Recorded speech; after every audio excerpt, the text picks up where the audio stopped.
देखेंगे ये class 9th का प्रश्नावली 13.6 में प्रश्न नंबर 6 जो सवाल है, कर ऊंचाई 1 मीटर वाले एक बेलनाकार बर्तन की धारिता 54.4 मीटर है।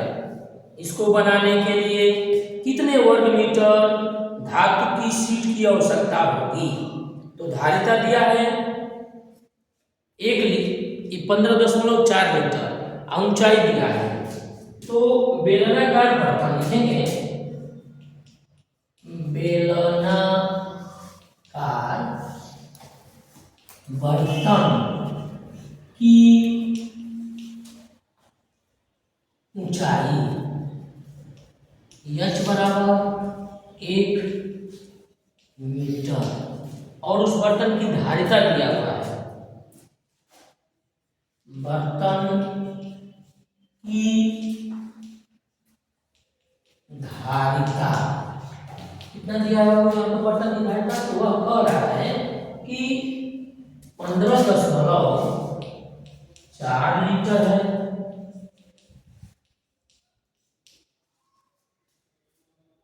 अब यहाँ बर्तन की धारिता जो दिया है तो धारिता फार्मूला लगा दें। बर्तन की धारिता के लिए आप फार्मूला लगाएंगे जो आइटम में लगाते हैं pi are square into H और गुणे करना पड़ेगा 1000 लीटर में है। तो अब यहाँ आप लिखेंगे पाई की जगह पर, यानी इसको हम लोग ऐसे लिख सकते हैं pi are square into H into 1000 बराबर में 54.15 है ना, 15.4 ये हो जाएगा लीटर। अब इसको हल किया जाएगा, पाई की जगह पर रखेंगे 22/7, आर का पता नहीं, यह 1 है गुणे 1000, ये होगा 15.4 इधर लीटर है। अब इधर से ये सब संख्याएं जाएंगे, जो इधर गुणा कर रहा है उधर जाएगा भाग करने लगेगा, जो भाग कर रहा है वो गुणा, यानी आप यहाँ लिखेंगे आर इसका यहाँ बचेगा, बाकी जाएगा 15.4 की तरफ गुणा करेगा। 7 इधर नीचे है, उधर जाएगा गुणा करने लगेगा, इधर भाग कर रहा है उधर जाके गुणा, और यहाँ 1 का 1000 में तो 1 खत्म हो गया, यानी बचा 22 गुणे 1000। तो 22 से काट दिया जाए कितने बार में? 7 बार में 0.7, यानी आर स्क्वायर का मान आ जाएगा 4.9 बटे में 1000। दशमलव हटाने के लिए चूंकि वर्गमूल निकालना है तो कंप्लीट नंबर में आए, इसलिए 10 से ऊपर नीचे दोनों में गुणा कर देंगे। तो यहाँ हो जाएगा आर स्क्वायर बराबर, ये हो जाएगा 49 और ये हो जाएगा 10,000 10,000। 3 जीरो था, 10 से गुणा हुआ तो अब 4 जीरो हो जाएगा। आर का जो मान होगा अभी करड़ी में आ जाएगा ऐसे 49/10,000, तो 49 का होगा 7 और इसका होगा 4 जीरो है तो 2 जीरो, कितना मीटर। इसको चाहे तो आप दशमलव में भी बदल सकते हैं, तो दशमलव में बदलेंगे तो 0.07 मीटर हो जाएगा। जहां जरूरत जिसकी लगेगी उसको हम लोग यूज कर सकते हैं। अभी यहाँ तो इसको अभी और आगे बढ़ाना है, क्योंकि वक्त पृष्ठीय क्षेत्रफल पूछ रहा है, तो ये आर हो गया। इसके आगे तो इसकी इस बेलनाकार बर्तन की त्रिज्या आ गई, बर्तन की त्रिज्या निकाला गया, जो आर का मान है वो आया 7 बटे में 100 आया, या इसको हम लोग क्या लिख सकते हैं 0.07 मीटर या आया। अब इसमें चूंकि पूछा है कि इस बर्तन को बनाने में कितने शीट की आवश्यकता होगी, लिख रहा है कि इसको बनाने के लिए कितने वर्ग मीटर धातु की शीट की आवश्यकता होगी। तो चूंकि बेलनाकार बर्तन है तो हम लोग लिख देंगे बेलन का कुल पृष्ठीय क्षेत्रफल, बेलन का कुल पृष्ठीय क्षेत्रफल, वह फार्मूला होता है 2 पाई आर ब्रैकेट में एच प्लस आर। ये कुल पृष्ठीय क्षेत्रफल निकाल देगा। वक्र के साथ किनारे किनारे के साथ ऊपर और नीचे जो बेलनाकार बर्तन है उसका भी आ जाएगा 2 पाई आर ब्रैकेट में एच प्लस आर, यानी 2 की जगह पर 2, पाई की जगह पर 22/7, आर के जगह पर या तो आप ये वाला मान रखिए, नहीं तो ये वाला ये रखना थोड़ा सा आसान होगा, तो हम इसको ही रखते हैं 7/100 ब्रैकेट में। एच का मान क्या है? एच का मान है 1 और आर का मान है, तो चाहे इसको रखें चाहे इसको रखें। यहाँ पर हम लोग इसको रख लेते हैं तो थोड़ी सी सुविधा आपको यहाँ पर हल करने में हो जाएगा। कैसे, तो वह समझ लीजिए। ये 7 है तो कट गया। अब यहाँ ये होगा 44/100 गुणे इसका हो जाएगा तो 1.07। अभी इनका गुना करा दीजिए। ये कट रहा है तो काट दिया जाए, 4 से कट रहा है 11 बार में और 4 से ये कट रहा है 25 बार में, तो गुना करा लीजिए क्या हो जाएगा। तो 11 का गुना होगा 11 सत्ते 77, 0 ले लिया, 11 इतना बटे में 25। अब इसमें भाग करा दीजिए 11.77 में भाग करा दीजिए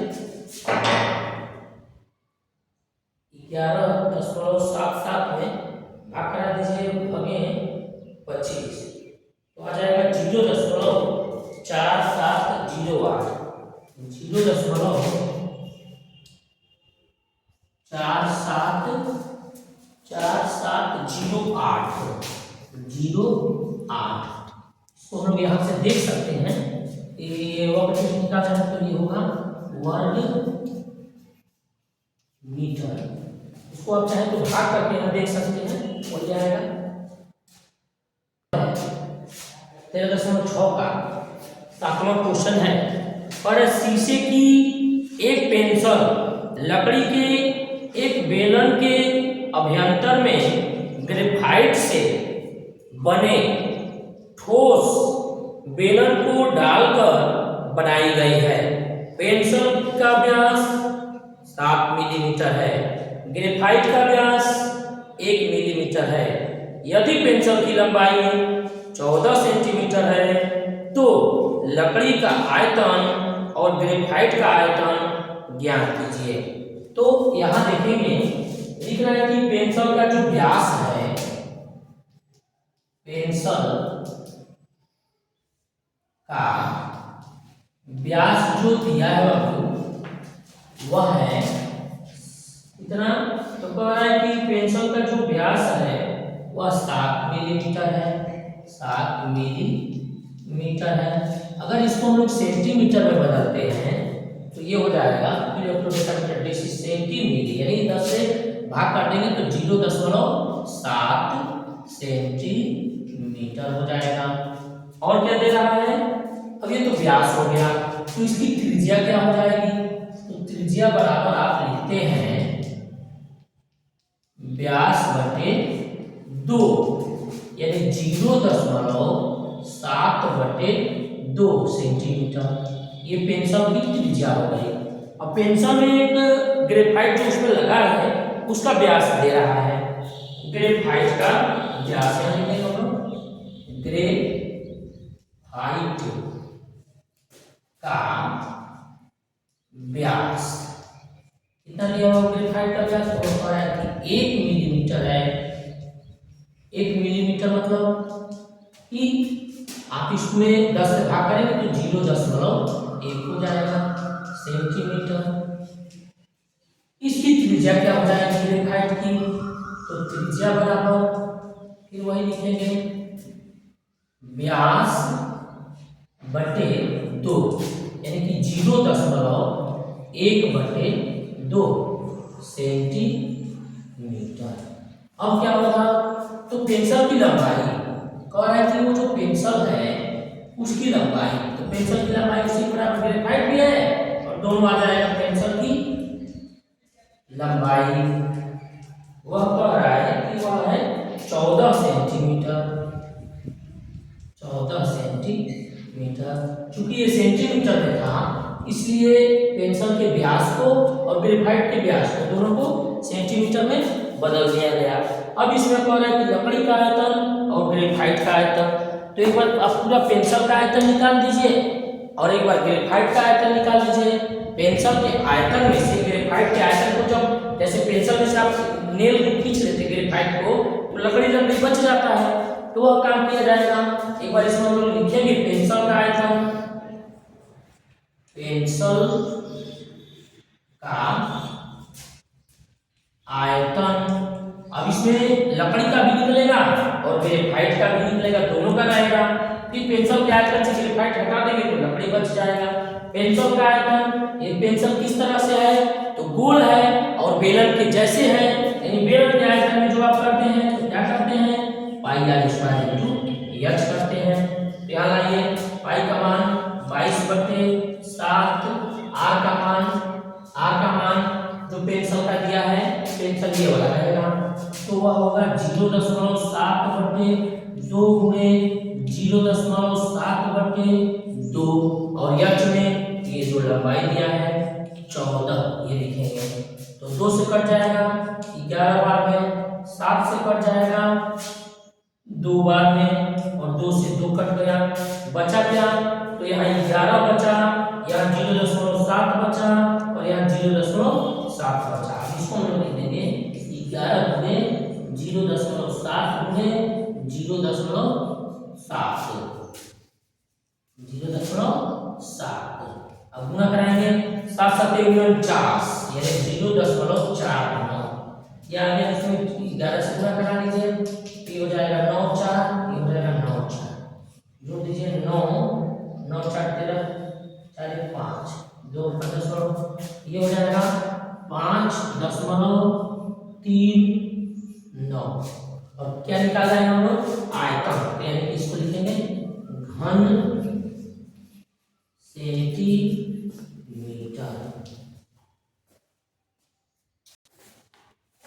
आगे हल करेंगे पेंसिल ग्रेफाइट और लकड़ी दोनों का एक साथ निकल गया था और वो आया था आपका 5.39, यही आया था ना 5.39 यही आया था। तो अब हम लोग इसका निकालेंगे केवल ग्रेफाइट का निकालेंगे, लिखेंगे ग्रेफाइट का आयतन। तो इसके लिए वही formula pi are square into H, तो पाई की जगह पर लाइए 22/7, आर की जगह पर जो ग्रेफाइट था वो एक मिलीमीटर व्यास था तो 0.1 कर गया, यानी कि उसकी त्रिज्या 0.1/2 गुणे 0.1/2 रही होगी, वही थी ना। और एच का मान लंबा कितना है तो पेंसिल जो लंबा है वही ग्रेफाइट भी लंबा है, यानी 14। 2 से काट दीजिए 22 को 11 बार में, 7 से काट दीजिए 14 को 2 बार में और 2 से 2 को काट दीजिए। अब क्या बचा तो नीचे तो सब कट गया, ऊपर बचा 11 गुणे 0.1 गुणे 0.1। अब गुणा करा दीजिए 1 1 0.2 हो गया, यानी कि 1 हो गया, ये हो गया 0.01 और इसमें गुणा करा लेंगे आप 11 से, तो 1 0 1 0, तो क्या हो जाएगा 11 का 1 कितना होगा 11 ही हो जाएगा और ये दशमलव हो जाएगा 2 पर, यानी 0.11 आप निकाला है आयतन, तो घन सेंटीमीटर। ये किसका हो गया बाबू, ये ग्रेफाइट का आयतन हो गया। अब उस पेंसिल में इसका आयतन पूछ रहा है, इसका आयतन पूछ रहा है लकड़ी का, तो लिखेंगे पेंसिल में लकड़ी का आयतन, पेंसिल में लकड़ी का आयतन। तो इसके लिए आपको करना होगा जो पेंसिल का आयतन आया था उसमें से ग्रेफाइट के आयतन को माइनस करा देंगे तो लिखेंगे पेंसिल का आयतन माइनस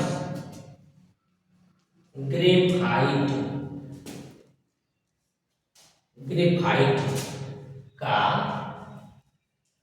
आयतन, मतलब कि जो पेंसिल का आयतन था उसमें से ग्रेफाइट जब माइनस करेंगे तो लकड़ी बचेगा। तो पेंसिल का आया था 5.39, 5.39 में से घटा देंगे 0.11, तो 9 में से 1 जाएगा 8 होगा, 3 में से 1 जाएगा 2 होगा और यहाँ आ जाएगा 5।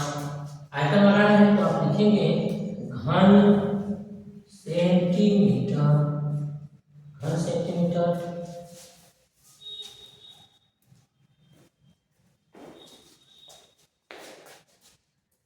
ये जो लकड़ी का आयतन आ गया 5.28 और जो ग्रेफाइट का आयतन आ गया 0.11। अब हम लोग इसको लिख देंगे, अतः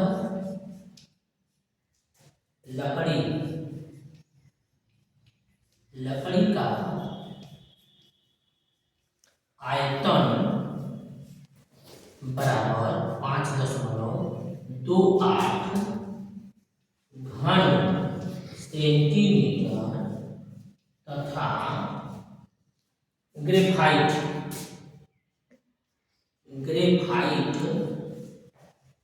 का आयतन वो हो जाएगा 0.11 घन सेंटीमीटर। यही सवाल का आंसर हो जाएगा।